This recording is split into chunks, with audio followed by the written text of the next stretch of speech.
યાત્રાધામ અંબાજી મંદિરમાં ધ્વજાના ચઢાવવાના હયાત પદ્ધતિ જે છે એ ચાલુ રહેશે।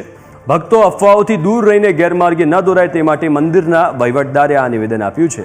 ભક્તોની માંગણીને લઈને અંબાજી મંદિર ટ્રસ્ટ ધ્વજ ચડાવવાની નવી વ્યવસ્થા તેમણે શરૂ કરી। નવી વ્યવસ્થામાં શાસ્ત્રોક્ત વિધિથી મંદિરના બ્રાહ્મણો ધ્વજા ચડાવી શકશે। મંદિર ટ્રસ્ટે નક્કી કરેલા ભાવ મુજબ માઈ ભક્તો ધ્વજા ચડાવી શકશે। નવી પદ્ધતિ વૈકલ્પિક વ્યવસ્થાના ભાગરૂપે જૂની પદ્ધતિ ચાલુ રહેશે।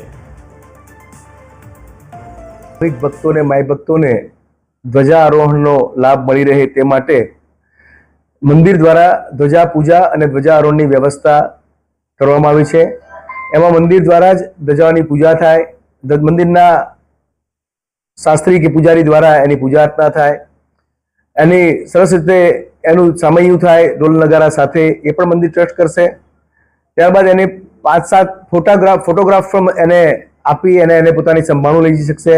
એમ જે માઈ ભક્ત જેને માનતા ઈચ્છા બાધા હોય એને સંતોષ થાય કે મારી ધ્વજા પૂજા સરસ રીતે થઈ, એ પ્રકારે મંદિરે તમામ ધ્વજા પૂજાની તમામ વ્યવસ્થા મંદિર ટ્રસ્ટ દ્વારા કરવાનું નક્કી કર્યું છે।